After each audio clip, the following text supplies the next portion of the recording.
അസ്സലാമലൈക്കും ഫ്രണ്ട്സ്. ഇന്ന് ഞാൻ നിങ്ങളായിട്ട് ഷെയർ ചെയ്യുന്നത് ഒരു മന്തി ബിരിയാണിയുടെ റെസിപ്പിയാണ്. നല്ല ടേസ്റ്റി ആയിട്ടുള്ള ഒരു റൈസാണ് കേട്ടോ. അത് നേരത്തെ ഞാൻ ഒറിജിനൽ മന്തിയുടെ റെസിപ്പി അപ്ലോഡ് ചെയ്തിട്ടുണ്ട്. അപ്പോൾ കാണാത്തവരുണ്ടെങ്കിൽ കണ്ടു നോക്കുക. അപ്പോൾ വളരെ ഈസി ആയിട്ട് ഉണ്ടാക്കാൻ പറ്റുന്ന ഈ റൈസ് എങ്ങനെ ഉണ്ടാക്കുന്നത് നോക്കിയാലോ. അപ്പോൾ റെസിപ്പിയിലോട്ട് പോകുന്നതിന് മുമ്പായിട്ട് എൻ്റെ ചാനൽ നിങ്ങൾക്ക് ഇഷ്ടമാണെങ്കിൽ നിങ്ങൾ മാക്സിമം സപ്പോർട്ട് ചെയ്യുക. ഒഴിവ് സമയത്തൊക്കെ ബാക്കിയുള്ള റെസിപ്പീസൊക്കെ കണ്ടു നോക്കുക. അപ്പോൾ ഇതെങ്ങനെ ചെയ്യുന്നത് നോക്കാം. ആദ്യം തന്നെ ചോറുണ്ടാക്കാൻ വേണ്ടി ഒരു പാത്രം അടുപ്പത്ത് വെച്ചിട്ടുണ്ട്. അതിലേക്ക് കുറച്ച് ഓയിൽ ഒഴിക്കുന്നുണ്ട്. ഈ ഓയിലിന് പകരം നിങ്ങൾക്ക് വേണമെങ്കിൽ നെയ്യ് ഒഴിക്കുക. ഇതിലേക്ക് ഒരു കഷ്ണം പട്ട, അതുപോലെ ഒരു 4 ഏലക്ക, ഒരു 4 ഗ്രാമ്പു, ഒരു ബേ ലീഫും കൂടെ ഇട്ട് കൊടുക്കുന്നുണ്ട്. ഞാനിപ്പോൾ ഈ പറയുന്ന അളവൊക്കെ 1 കിലോ റൈസ് 1 കിലോ ചിക്കൻ ഈ ഒരു അളവിലേക്കാണ് കേട്ടോ. അപ്പം റൈസിൻ്റെയും ചിക്കൻ്റെയൊക്കെ അളവ് കൂട്ടണമെങ്കിൽ നിങ്ങൾ മസാലയുടെ അളവും കൂട്ടി കൊടുക്കണം. ഇനി ഇതിലേക്കൊരു 2 ഉള്ളി ചെറുതായി അരിഞ്ഞതും കൂടെ ഇട്ട് കൊടുക്കുന്നുണ്ട്. അപ്പോൾ സാധാരണ നമ്മൾ ബിരിയാണി ഉണ്ടാക്കുന്ന അത്രയും ഉള്ളിയും തക്കാളിയൊന്നും നമുക്ക് ഈ ഒരു ചോറിന് ആവശ്യമില്ല. ഇനി ഈ ഉള്ളി ഒരുപാട് മൂപ്പിച്ചെടുക്കേണ്ട ആവശ്യമില്ല, ചെറുതായിട്ടൊന്ന് വഴന്ന് കിട്ടിയാൽ മാത്രം മതി. സാധാരണ നമ്മൾ ബിരിയാണിയിലേക്ക് ഉള്ളി പൊരിച്ചെടുക്കേണ്ട ആ ഒരു ഇതൊന്നും ഈ ഒരു ചോറിന് ചെയ്യേണ്ട ആവശ്യമില്ല കേട്ടോ. ഇതൊന്ന് ചെറുതായിട്ടൊന്ന് മൂത്ത് വരുന്ന സമയത്ത് നമുക്കിതിലേക്ക് ഇഞ്ചി വെളുത്തുള്ളി ചതച്ചതാണ് ചേർത്ത് കൊടുക്കേണ്ടത്. ഒരു 1.5 ടേബിൾ സ്പൂൺ ഇഞ്ചി വെളുത്തുള്ളി ചതച്ചത് ചേർത്ത് കൊടുക്കുന്നുണ്ട്. ഒരുപാട് പേസ്റ്റ് ആക്കിയിട്ടില്ല, ഞാൻ ചെറുതായിട്ടൊന്ന് ചതച്ചെടുത്തിട്ടുള്ളൂ. ഇനി ഇത് നന്നായിട്ട് ഇതിൻ്റെ ഒരു പച്ചമണം മാറുന്ന വരെ നമുക്കൊന്ന് വഴറ്റി കൊടുക്കാം. ഇഞ്ചി വെളുത്തുള്ളി എപ്പോൾ നമ്മൾ ചേർക്കുകയാണെങ്കിലും ആ ഒരു പച്ചമണം മാറുന്ന വരെ വഴറ്റി കൊടുക്കണം, എന്നാലേ ആ ഒരു നല്ലൊരു ഫ്ലേവർ കിട്ടുള്ളൂ. ഇനി ഒരു 2 തക്കാളി അരച്ച് പേസ്റ്റാക്കി എടുത്തിട്ടുള്ളതാണ്, അതും കൂടെ ചേർത്ത് കൊടുക്കുന്നുണ്ട്.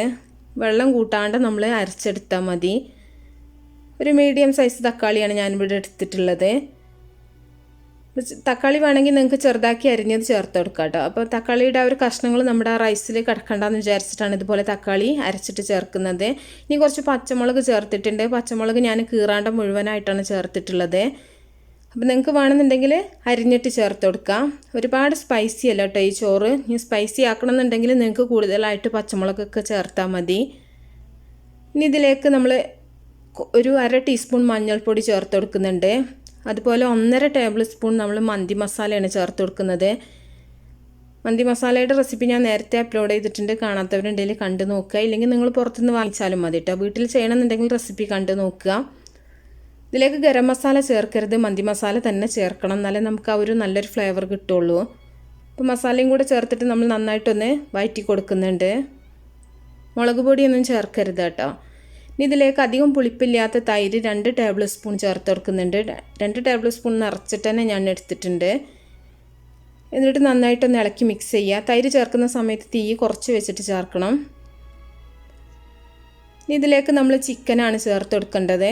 അപ്പോൾ ഞാൻ ഒരു ചിക്കന് 4 പീസാക്കി എടുത്തിട്ടുണ്ട്. ഞാനിവിടെ തൊലി കളഞ്ഞിട്ടൊന്ന് വരഞ്ഞെടുത്തിട്ടുണ്ട് കേട്ടോ. നിങ്ങൾക്ക് തൊലിയോട് കൂടി വേണമെന്നുണ്ടെങ്കിൽ തൊലിയോട് കൂടിയിട്ട് എടുത്താൽ മതി.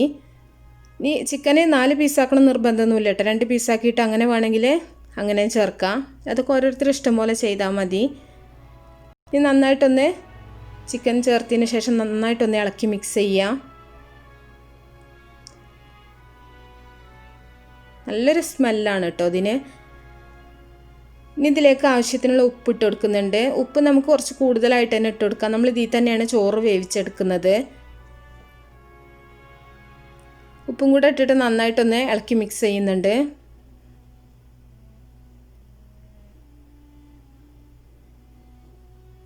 ഇനി നമ്മളിതിലേക്ക് അരിക്ക് ആവശ്യമായിട്ടുള്ള വെള്ളമാണ് ചേർത്ത് കൊടുക്കുന്നത്. 1 ഗ്ലാസ് അരിക്ക് 1.5 ഗ്ലാസ് വെള്ളം എന്നുള്ള രീതിയിലാണ് ചേർത്ത് കൊടുക്കുന്നത്. ഇനി നമ്മളിതിലേക്ക് കുറച്ച് ചെറുനാരങ്ങ നീരും കൂടെ ചേർക്കുന്നുണ്ട്. ഒരു ചെറുനാരങ്ങ മുഴുവനായിട്ട് പിഴിഞ്ഞെടുത്തിട്ടുണ്ട്. ഇനി ഒരു ഉണങ്ങിയ നാരങ്ങയും കൂടെ ഇട്ട് കൊടുക്കുന്നുണ്ട്. അതുപോലെ കുറച്ച് മല്ലിയില പുതിനയില അരിഞ്ഞതും കൂടെ ഇട്ടിട്ടുണ്ട്. ഇതെല്ലാം ഇട്ടതിന് ശേഷം നന്നായിട്ട് തിളച്ചതിന് ശേഷം നമ്മൾ ഈ ഒരു ചിക്കൻ്റെ പീസുകൾ ഇതിൽ നിന്ന് കോരി മാറ്റുകയാണ്. അപ്പോൾ ചിക്കൻ്റെ ആ ഒരു ഫ്ലേവർ മൊത്തം ഈ ഒരു വെള്ളത്തിലുണ്ട് കേട്ടോ.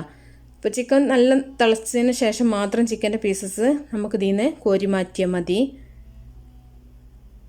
അപ്പോൾ 4 പീസും നമ്മൾ എടുത്ത് മാറ്റിയിട്ടുണ്ട്. ഇനി ഈ ഒരു വെള്ളത്തിലേക്ക് നമ്മൾ നേരത്തെ കുതിർത്ത് വെച്ചിട്ടുള്ള അരി ഇട്ട് കൊടുക്കേണ്ടത്. അപ്പോൾ ഞാനൊരു ഇവിടെ 4 ഗ്ലാസ് അരിയാണ് എടുത്തിട്ടുള്ളത്. അത് നന്നായിട്ട് കഴുകിയിട്ട് ഒരു അരമണിക്കൂർ വെള്ളത്തിലിട്ട് കുതിർത്ത് വെച്ചിട്ടുള്ള അരിയായിരുന്നു. ബസ്മതി റൈസാണ് കേട്ടോ, ലോങ് ഗ്രെയിനാണ്. സാധാരണ ജീരകശാലയിലൊന്നും നിങ്ങൾ ഈ ഒരു റൈസ് ഉണ്ടാക്കിയെടുക്കരുത് കേട്ടോ. ഇതുപോലെ അറേബ്യൻ റൈസ് ഉണ്ടാക്കുന്ന സെല്ല റൈസിലോ ബസ്മതി റൈസിലൊക്കെ തന്നെ ചെയ്യുക. എന്നിട്ട് നന്നായിട്ട് ഇളക്കി മിക്സ് ചെയ്യുക. ഈ സമയത്ത് നിങ്ങൾ ഉപ്പൊക്കെ ചെക്ക് ചെയ്യുക കേട്ടോ. ഉപ്പൊക്കെ ആവശ്യത്തിനുണ്ടോ നോക്കുക, ഇല്ലെങ്കിൽ ഇട്ട് കൊടുക്കുക. നന്നായിട്ട് തിളച്ചതിന് ശേഷം ഒന്ന് അടച്ച് വെക്കാം നമുക്ക്. ഇനി തീയൊന്ന് കുറച്ച് വെക്കുക കേട്ടോ. ഈ സമയം കൊണ്ട് നമുക്ക് നേരത്തെ മാറ്റി വെച്ചിട്ടുള്ള ചിക്കൻ ഒന്ന് മാരിനേറ്റ് ചെയ്യാൻ വേണ്ടിയിട്ട് 1 ടേബിൾ സ്പൂൺ തൈര്, അതുപോലെ 1 ടേബിൾ സ്പൂൺ ഇഞ്ചി വെളുത്തുള്ളി പേസ്റ്റ്, ഒരു 1/4 ടീസ്പൂൺ മഞ്ഞൾപ്പൊടി, പിന്നെ നിങ്ങളുടെ എരിവിന് ആവശ്യമായിട്ടുള്ള മുളക് പൊടിയും കൂടെ ഇട്ട് കൊടുക്കുക. ഞാൻ മുളക് പൊടി വളരെ കുറച്ചാണ് എടുത്തിട്ടുള്ളത് കേട്ടോ. ഈ ഒരു 1/4 ടീസ്പൂൺ ഗരം മസാലയും കൂടെ ചേർക്കുന്നുണ്ട്.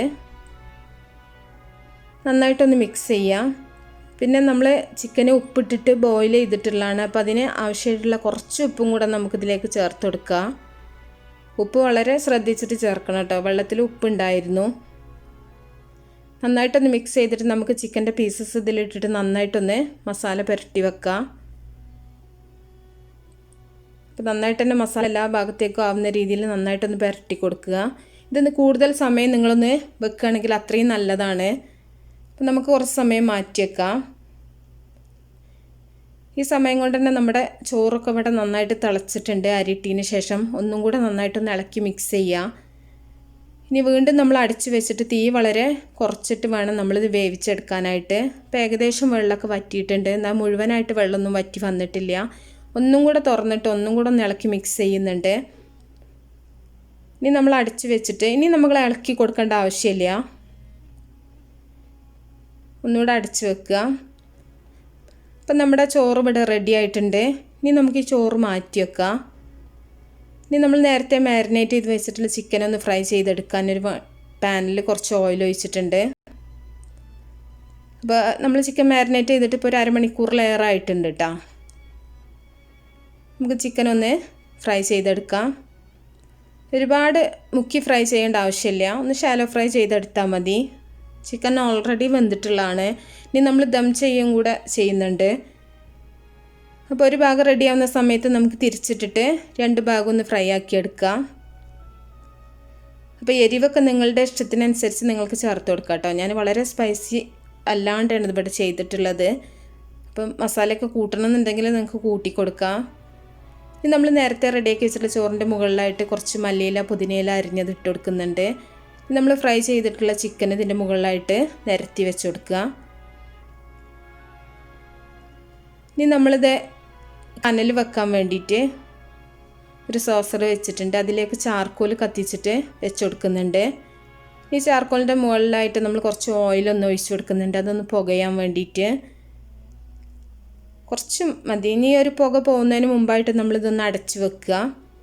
അപ്പോൾ ഒരു സ്മോക്കി ടേസ്റ്റ് ഈ റൈസിന് കിട്ടാൻ വേണ്ടിയിട്ടാണ്. ഒരു 15 മിനിറ്റെങ്കിലും നമ്മൾ ചെറിയ തീയിലിട്ടിട്ട് ദം ചെയ്തെടുക്കുക. അപ്പോൾ നമ്മുടെ ചോറ് ഇവിടെ റെഡി ആയിട്ടുണ്ട്. 15 മിനിറ്റിന് ശേഷം ഞാൻ തുറന്നിട്ട് കാണിക്കുകയാണ്. അപ്പോൾ നമ്മുടെ ചിക്കൻ്റെ പീസസൊക്കെ നമ്മളൊന്ന് എടുത്ത് മാറ്റുന്നുണ്ട്, റൈസ് ഒന്ന് മിക്സ് ചെയ്യാൻ വേണ്ടിയിട്ടാണ്. അപ്പോൾ നല്ലൊരു സ്മെല്ലാണ് കേട്ടോ. അപ്പോൾ റൈസ് ഒന്ന് ഇളക്കി മിക്സ് ചെയ്യുന്നുണ്ട്. അപ്പോൾ റൈസൊക്കെ നല്ല കറക്റ്റ് വേവാണ് കേട്ടോ. അപ്പോൾ നിങ്ങൾ ഈ വെള്ളമൊക്കെ വെക്കുന്ന സമയത്ത് ഒന്ന് ശ്രദ്ധിച്ചാൽ മതി. തീയൊക്കെ കുറച്ച് വെക്കേണ്ട സമയത്ത് കുറച്ച് വെച്ചിട്ട്, എന്നാലും കറക്റ്റ് വേവായിട്ട് തന്നെ കിട്ടും. ഇത് നമുക്കൊരു പ്ലേറ്റിലേക്ക് സെർവ് ചെയ്യാം. അപ്പോൾ ആദ്യം നമ്മൾ റൈസ് മാത്രം സെർവ് ചെയ്തിട്ട് റൈസിൻ്റെ മുകളിൽ ചിക്കന് വെച്ചിട്ടാണ് ഈ ചോറ് സെർവ് ചെയ്യേണ്ടത്. അപ്പോൾ ഇതിലേക്ക് അണ്ടിപ്പരിപ്പ് മുന്തിരിയൊക്കെ വേണമെന്നുണ്ടെങ്കിൽ നിങ്ങൾക്ക് ഫ്രൈ ചെയ്തിട്ടൊക്കെ വേണമെങ്കിൽ ഗാർണിഷ് ചെയ്യാതെ ഓരോരുത്തർ ഇഷ്ടം പോലെ ചെയ്യുക. ഇല്ലെങ്കിൽ ഇതുപോലെ സിമ്പിളായിട്ട് തന്നെ നിങ്ങൾ സെർവ് ചെയ്താൽ മതി. നല്ല ടേസ്റ്റാണ്. അപ്പോൾ ഒരു പ്രാവശ്യമെങ്കിലും നിങ്ങളെല്ലാവരും ഉണ്ടാക്കി നോക്കുക. അപ്പോൾ നല്ല നല്ല റെസിപ്പികളൊക്കെ ആയിട്ട് നമുക്ക് അടുത്തൊരു വീഡിയോയിൽ കാണാം.